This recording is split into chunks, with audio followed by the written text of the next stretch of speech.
Vanakkam.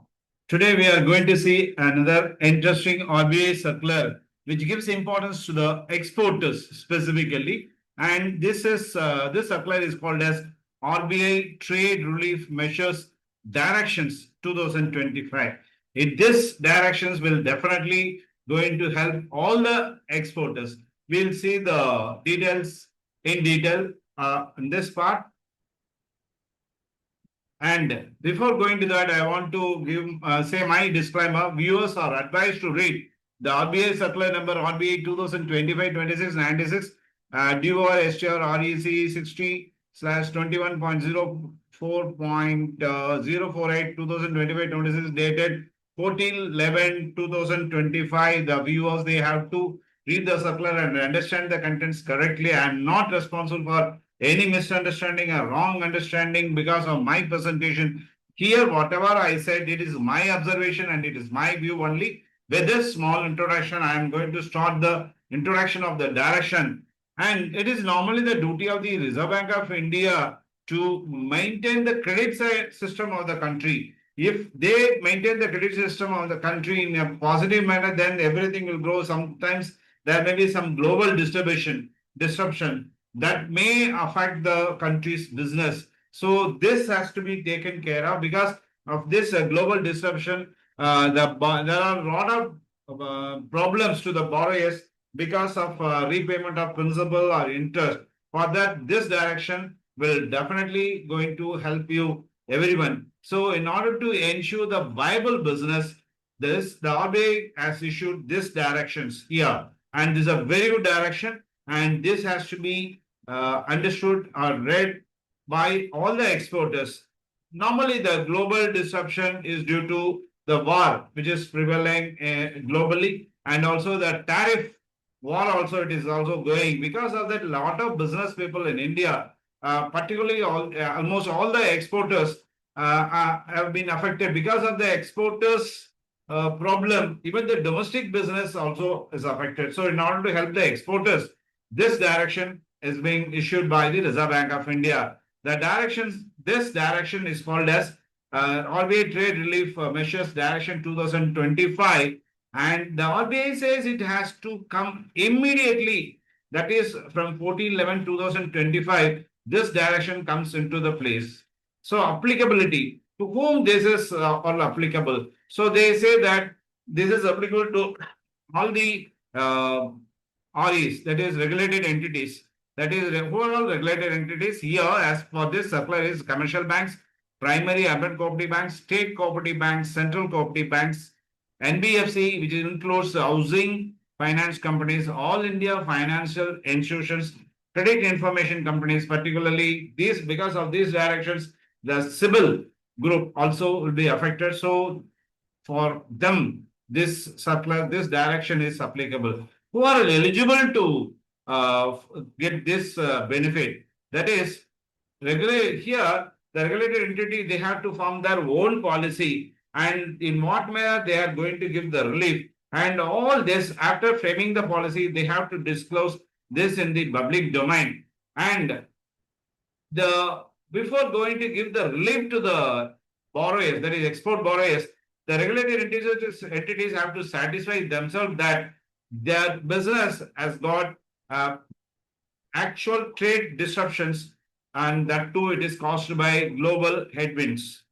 And the borrower should be an exporter. So for this, domestic borrowers are not eligible to get the benefit. The borrower should be an exporter. That means you should have IE code, you should have an export order, and based on that export order, they would have filed a packing credit loan or bill discounting facility, etc. So here the concern is the borrower should have an outstanding liability as on 31/8/25. There may be a borrower, but without any outstanding, then that means they are not eligible to be covered under this direction. So they should have eligible thing, and the borrower account should be in standard category as on 31/8. Here it is typed as 31/3. Actually, it is 31/8/2025, the account should be treated as standard. And other than the exporter, if they want to help the borrowers, the regulated entities have been empowered, but they have to give certification that this will help the exporters, and all the relief has been given based on the RBI circular.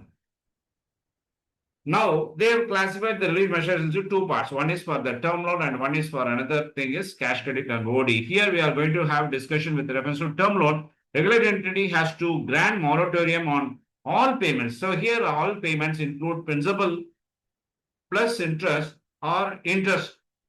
So this is a thing. And second thing is all the installments should be falling within the effective period. So that means they are using the word effective period. What is effective period? That is, it starts from 1/9/2025 to 31/12/25. This is the effective period. So any loan, any term loan, installment are due in between 1/9/2025 and 31/12/25, the benefits which have been given through this circular should be passed on to the export borrowers. Now they are saying for the cash credit loan or OD. So here, a regulated entity has to sometimes to defer the interest because they need not collect the interest. They cannot force a borrower to pay the interest during the effective period. The effective period is 1/9/2025 to 31/12/25. And whatever interest the bank, that is regulated entity, should not pressurize the party to make the payment immediately. They can postpone. But here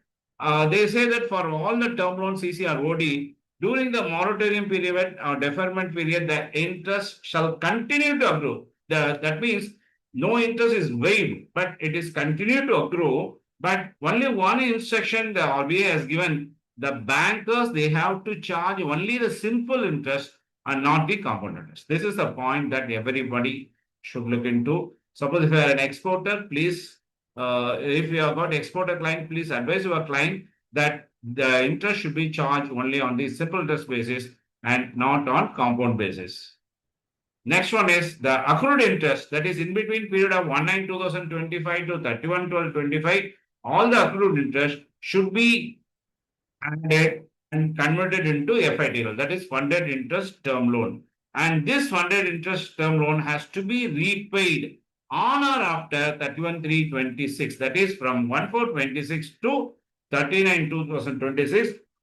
This FITL has to be repaid. And with reference to CC and OD, drawing power has to be adjusted accordingly by giving effect to this master directions. And the effective period, after the effective period, that is after 31/12/25, all the bank norms, all the IRAP norms, all the assessments have to take place only for this period of September, October, November, December. That is, these 4 months are called as moratorium period. All the interests have to be accumulated. Well, now, it's not the principal. They say that all the interests have to be termed as funded, have to be converted into FITL, and this has to be repaid on or after 1/4/2026 to 31/39/2026. And extension tenor. Normally, the packing credit loan or any loan has to be repaid with the maximum initially with 180 days, and they can extend up to 90 days. Overall period should not exceed 360 days. But here, this 360 days have been extended to 450 days. That is, packing credit loan on post shipment credit dispersed till 31/3/2026. Till 31/3/26, the borrower can avail the loan from bank, and the tenor is enhanced from 360 days to 450 days. This is a very good boom to the exporters. And existing PCL, normally, now they made they got the package credit loan, but they are not able to make the sale due to price variation, due to war and everything. So they say that normally packing credit loan or any forex loan should be closed only out of export process. So in order to help the exporters, the RBI has given direction that this existing PCL, they are saying only the PCL, has to be closed out of legitimate alternatives. Even they can avail Joe loan, and out of that also they can close the PCL, and domestic sales. Out of the domestic sale process also they can close the PCL, and this PCL can be closed with the substitution of another export order. It's a very good thing that our government has given to the benefit of the exporters. So packing credit loan can also be closed Because of this, master director is out of legitimate alternative source, domestic sale process, and substitution of contract with another export order.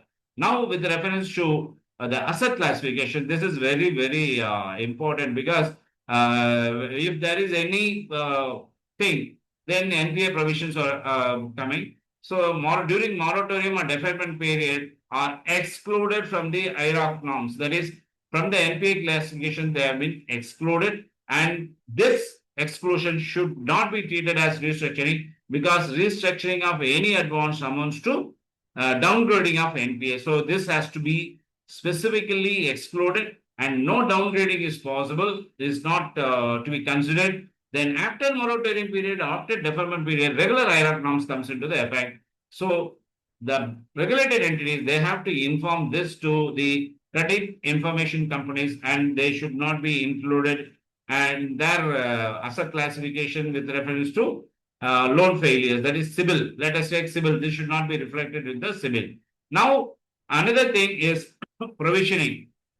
The borrower is in default, but the account is standard because SMA, they may be the account may be SMA, but it has not become NPA. So for that, the bank, that is the regulated entities, they have to make a provision of 5%, not less than 5%. Even they can be put 10% provision also in such accounts by 12/12/25, and this provision has to be adjusted against the general provision which the regulated entities they are making at the year end, and any surplus or deficit can be adjusted or returned back.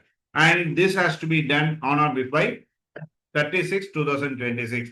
This provision should not be adjusted against net net of gross advance. And this is the exporters who are coming under this category are only eligible. That is, they can do the export of fish, organic chemicals, miscellaneous chemical products, plastic and articles thereof, rubber articles, articles of leather, saddlery and harness, carpets, and other textile floor covering, articles of apparel and clothing coverage, knitted or concocted, articles of apparel. These are the list they are given. And you go to this annexure is easily available in the RBI circulars. Please go through the RBI circular. Only for these export parties, these directions are applicable and not for the others. So this is a very interesting relief, interesting master direction given by the RBI to the exporters.